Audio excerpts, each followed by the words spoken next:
What's up, everybody? It's Corey with Titans Talk Daily. Once again, this video is all about the Titans and the Steelers game. I said earlier in the week what I think that the score was going to be, and I don't know. Once I look more into the matchup, it's hard for me to really put a finger on it and really defend myself. So here, we're going to break it down. So first thing that really sticks out for both teams is the notable injuries that they had last week. The Steelers lost Devin Bush, their perennial kind of pass coverage, but still can blitz, a lot inside linebacker that they have, who has great utility. And of course, the Titans unfortunately lost Taylor Lewan, one of the best left tackles and definitely the most athletic left tackle on the team, but one of the best in the entire NFL. Losing both of them obviously is going to kind of change the way that the matchup works on the Titans offensive, Steelers defensive side, like that matchup. Now, if the Steelers have the ball, there's not much that's really going to change. So let's kind of break it down. We'll do it based off of positions.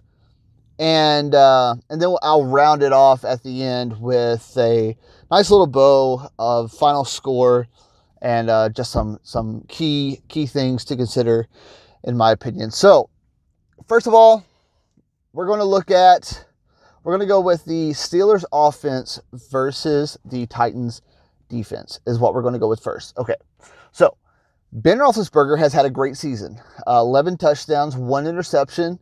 Pretty flawless. He's not really doing the risk.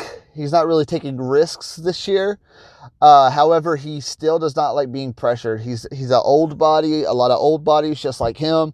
No matter how big he is, it's in his nickname, Big Ben.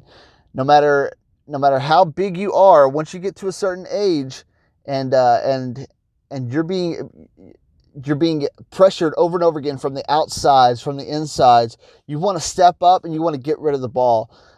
Sometimes that puts him in some pretty compromising situations whenever he throws it into double coverage, or he just tries to rush a check down.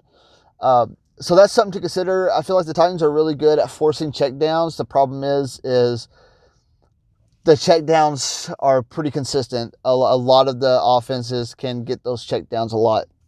Now, if you rewatch the Titans-Texans game, I think that the Titans defense, outside of maybe a couple of things, the Titans defense did a very solid job throughout the entire game. The second half was just Deshaun Watson's show.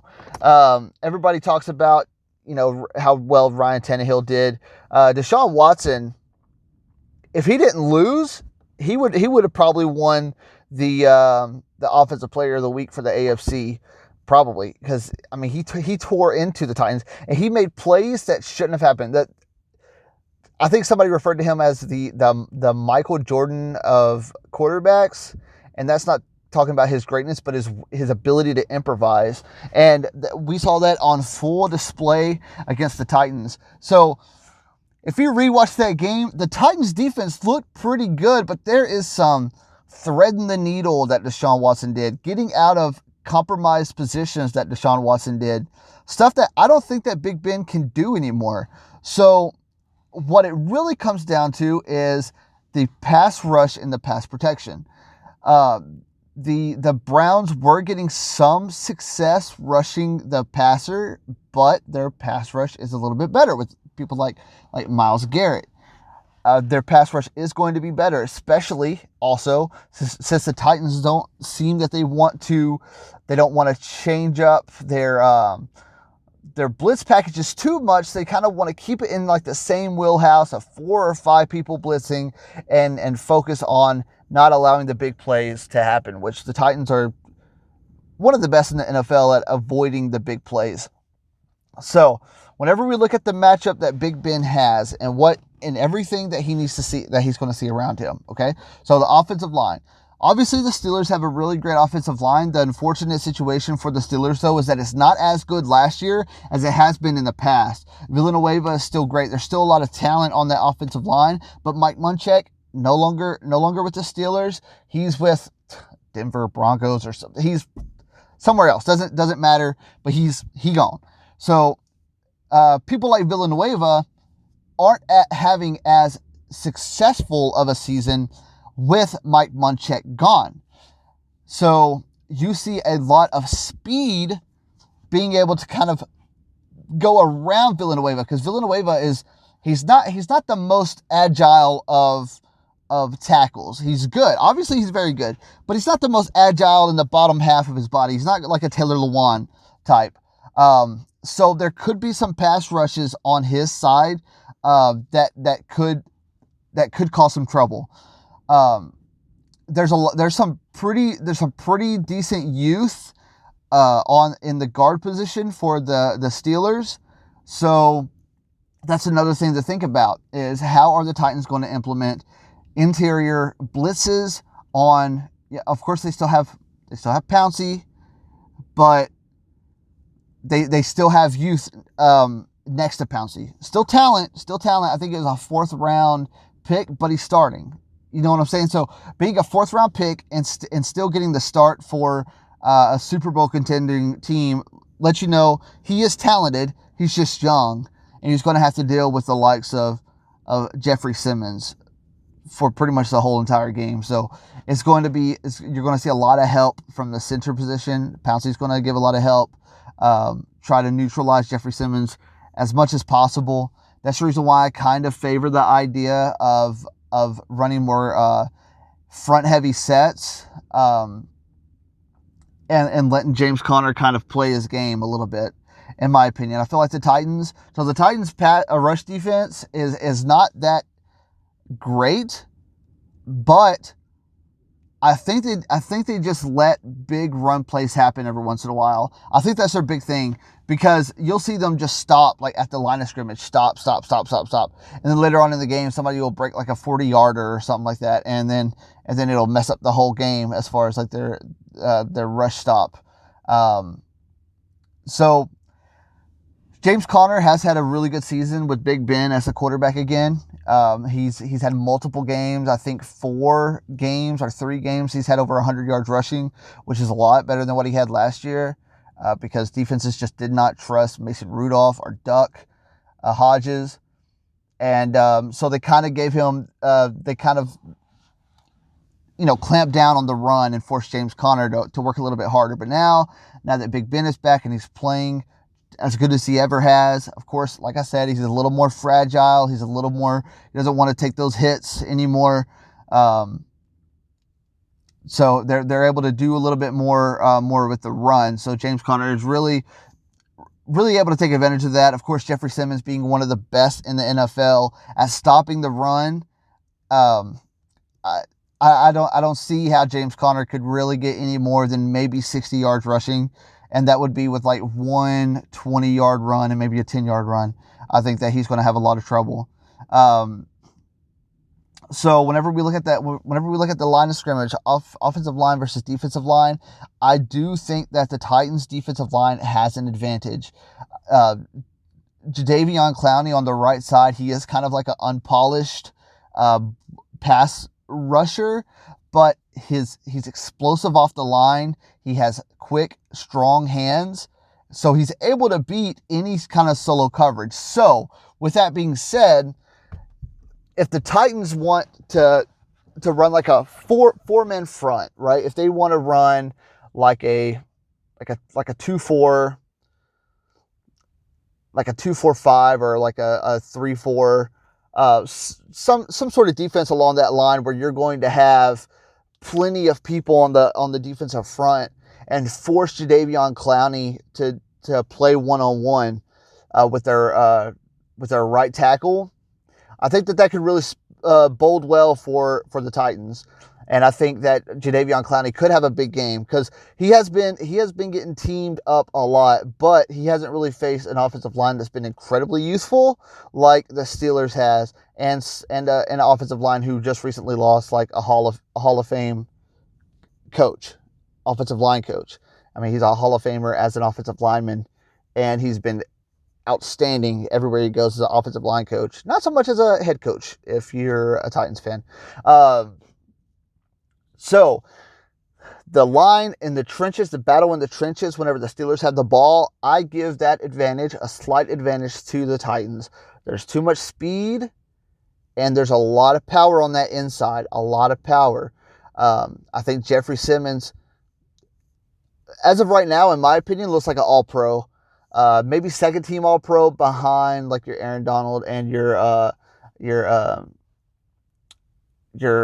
my God. All the Colts fans are going to make fun of me for not even remembering his name, but you know who I'm talking about. Anyways, fuck it. So now we'll look at the matchup. I already kind of touched on the James Conner matchup. I think James Conner is going to have some struggle because Jeffrey Simmons is a beast. He's just a beast. He's the Mad Titan.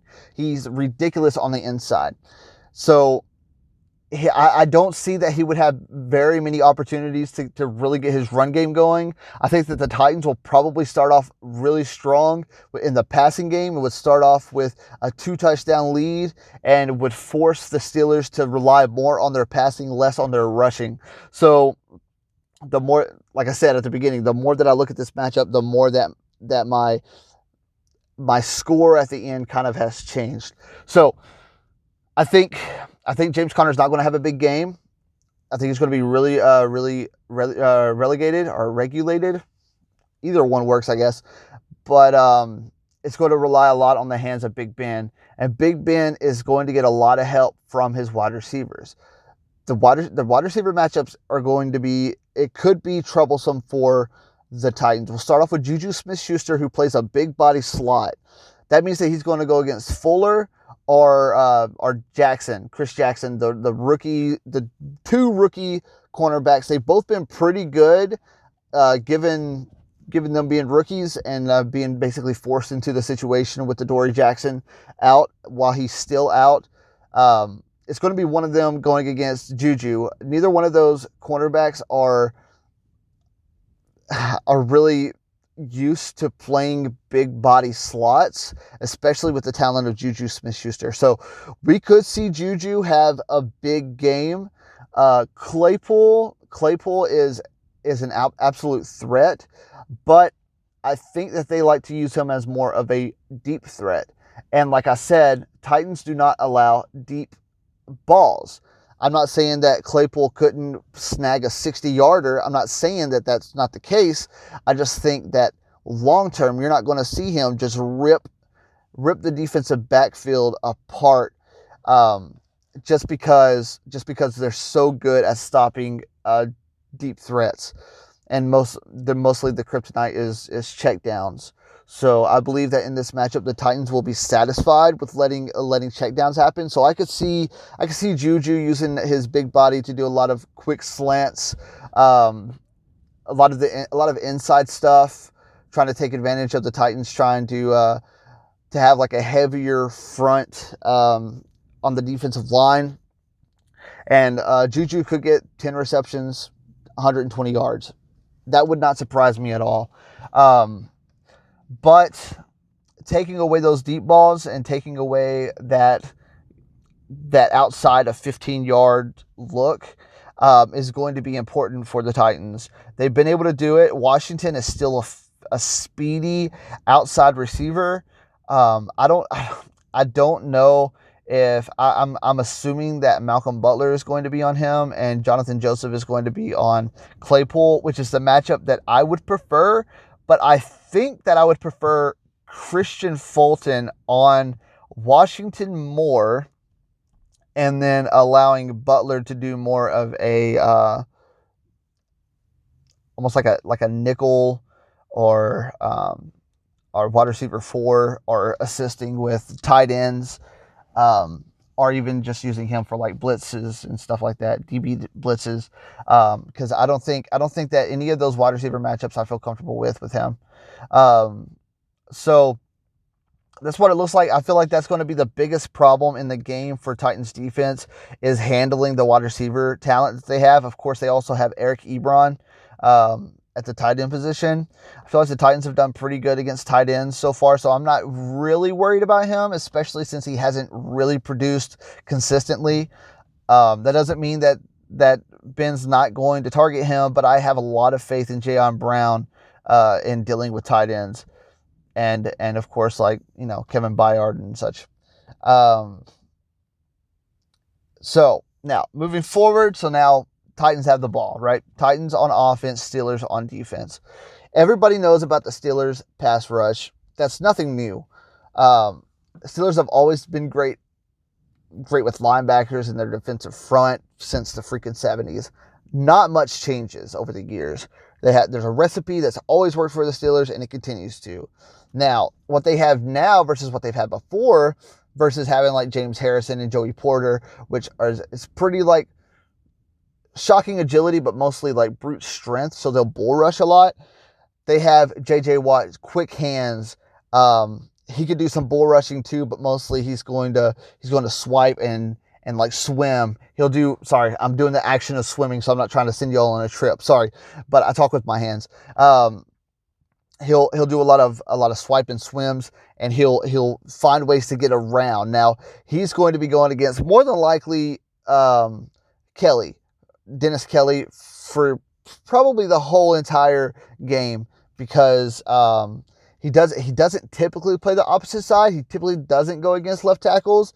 And Sambrino, I think that's his name, the Titans left tackle that's filling in for Taylor Lewan.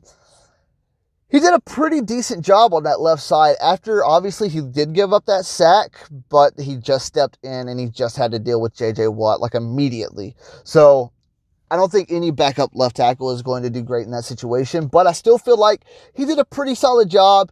And I know Mike Vrabel can attest to that as well, but he's a very technically sound tackle.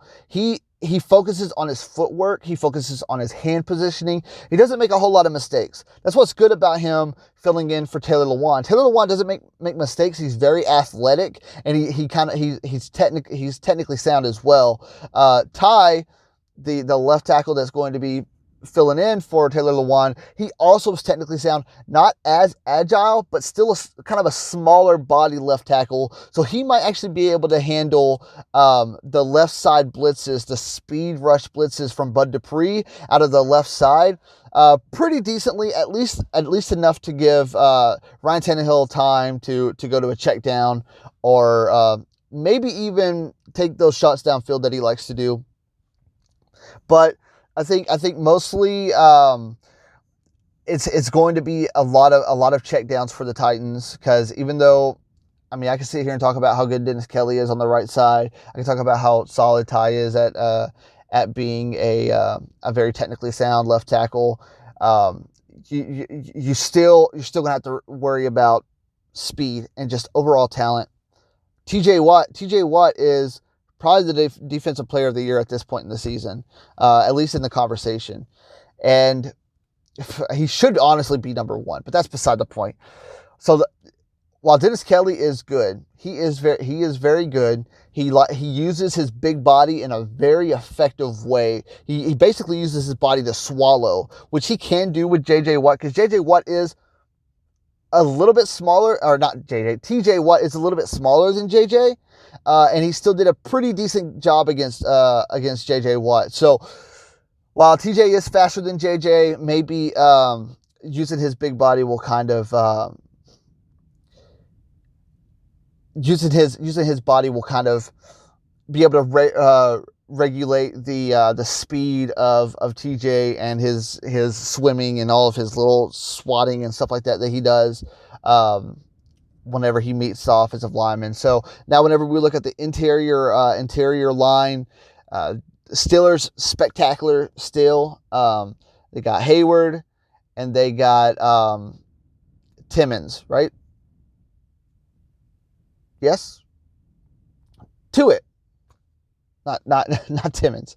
Not Timmons. So a lot of talent right there, and it's really going to be, which the interior linemen for the Titans have been very good so far. They've been very strong. Saffold and Ben Jones and Davis, they've all been very good on that interior.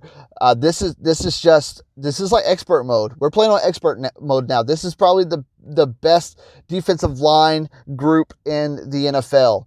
And so they're really going to have to step up. I do put that advantage a little bit, the defensive line of the Steelers in the advantage versus the Titans offensive line. If the Titans have Taylor Lewan, it would probably be a little bit different story. I'd probably put it more neutral, but I don't know. I haven't seen enough of Ty to be able to 100% guarantee that he's going to be able to use his technical prowess to be able to handle Bud Dupree's speed to the outside, bull rush in, and then kind of swim to the inside to get the sack.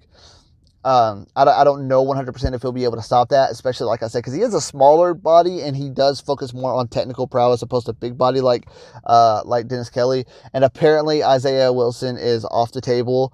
He was sick for Wednesday and Thursday practice, so he's pretty much not going to play at all. So not having him on the right side, because he's a big body too. It would be helpful having Kelly on the left side and Wilson on the right side, but apparently that's just not going to happen. So now, looking at quarterback, right? So, Ryan Tannehill, one of the best quarterbacks in the league at this point. Everybody likes to talk about Derrick Henry, but Ryan Tannehill will tear your ass apart by himself. He will 1,000% do it. You can't debate about it. He will do it. So, Derrick Henry. Now, I will say that the Steelers did a great job handling the Browns' rush offense, which was the best in the league at that point, just because they have so much talent and there's so many people who could really run the ball well in Cleveland. They essentially put a stop to that. However, Derrick Henry is a different beast, and his size and his speed, it's going to be hard for a lot of people to handle. However, if anybody's going to be able to handle it well, it's going to be Hayward and Tuitt and the other talent that's on that defensive line and linebacker core. Now, the linebacker core is a little bit smaller, so once he gets back to the interior linebackers, what's going to happen? They're going to have to swarm, because one-on-one matches is not going to go well for them, because Derrick Henry will probably be able to cut better than they'll be able to pursue, and he's just going to be able to big body. So he could get 2 yards, meet a linebacker, and fall forward for 4. He'll get 6 yards every single carry. That's ridiculous. That'll tear apart the will of the defense and just physically, literally tear them apart. So I do think the advantage will be in Tannehill and Derrick Henry's favor against the front seven. Just because Derrick Henry is just so good right now. A lot of people think that the Steelers will neutralize them, but I don't see it. I see Derrick Henry picking up for 120 yards on maybe 23 or so carries, and he'll probably have a 30-yard touchdown or something like that. But they'll utilize him early and often, and so you can get to that fourth quarter and really be able to handle a much more reserved defensive front seven of the Steelers. Now, looking at the wide receiver core of the Titans versus the secondary of the Steelers. So the Titans, obviously, they have a lot of talent at the wide receiver position as well. So Corey Davis being back is huge. A.J. Brown, one of the best route runners in the league. Khalif Raymond is going to hit you deep. Batson is turning out to be pretty good at short, intermediate routes. He can also kind of spread the ball out as well. Pretty consistent, pretty solid. You have, I don't think it's confirmed whether Jonnu Smith is going to play yet or not, but even if he doesn't, you have Ferkser, who just went off for 100 yards receiving and a touchdown. Jonnu Smith has 5 touchdowns. So if both of them are back, then Ryan Tannehill has targets out the ass, right? He has targets out the ass. He threw it to 9 different people last game, 9 different individuals. And people want to say Ryan Tannehill is only successful against play or using play action and stuff. Apparently, he was like 22 of 28 without the play action for over like 260 yards and a couple of touchdowns, not doing play action last week. He's just talented. He's just good. So Corey Davis and A.J. Brown, I think, are going to have a field day. Minka Fitzpatrick's talented. Ike Taylor is talented. There is some legit. I just said Ike Taylor, didn't I? Geez, you can tell I'm like back. I'm back in the day. Joe Hayden, not Ike Taylor. This isn't 2008. Joe Hayden doesn't look anything like Ike Taylor. A lot of smaller bodies in that Steeler defensive backfield. They're speedy, and they're pretty good in coverage, but you can't expect them to handle A.J. Brown and Corey Davis too well. While the Browns do have talent with Odell Beckham Jr. and Jarvis Landry, they're smaller bodies. They're not like A.J. Brown, who can stand next to DK Metcalf and essentially match him in size. They're not like Corey Davis, like a 6'2" frame, big body who can meet the ball at the top of the at max height. But that's something that the Titans do have, and Ryan Tannehill will put the ball right where it needs to be. So in this situation, I feel like the Titans have the advantage. The wide receiver core has the advantage over the defensive back core. I do think that the Steelers' defensive backfield is better than the Titans' defensive backfield, but I might get a lot of slander for this. But I think that the Titans' the Titans' wide receivers are probably better than the Steelers' wide receivers just because of the matchup. So.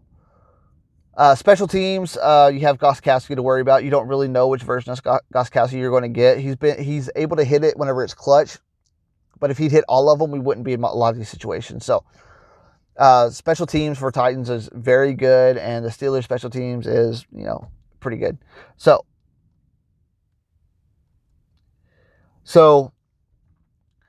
at the end of the day, if we're looking at these two teams and how they match up, they basically have each other's strengths and weaknesses in this matchup. Ryan Tannehill is a better quarterback than Big Ben right now. Derrick Henry is a better running back than James Conner. The matchup for the Titans might be a little bit better in the wide receiver core versus the defensive backfield than the Steelers have. So, looking at that, I'm putting my final score as Titans 31, Steelers 20. I have the Titans winning by 11 points. I said earlier in the week that I think that the Steelers will win 38-35. Looking at it, changed my mind. Breaking it down like that, completely changed my mind. I think that the Steelers are going to sell themselves out to stop the run. And I think Ryan Tannehill is going to have a hell of a first half. And then they're going to be trying to play catch up, and Derrick Henry is just going to assert his authority. But that's pretty much it. Like, comment, subscribe, comment down below what your predictions will be, things that I might have missed in the matchup. But I think I broke it down pretty solidly. And that's pretty much going to be it for me. Once again, Corey for Titans Talk Daily, and I will catch you later.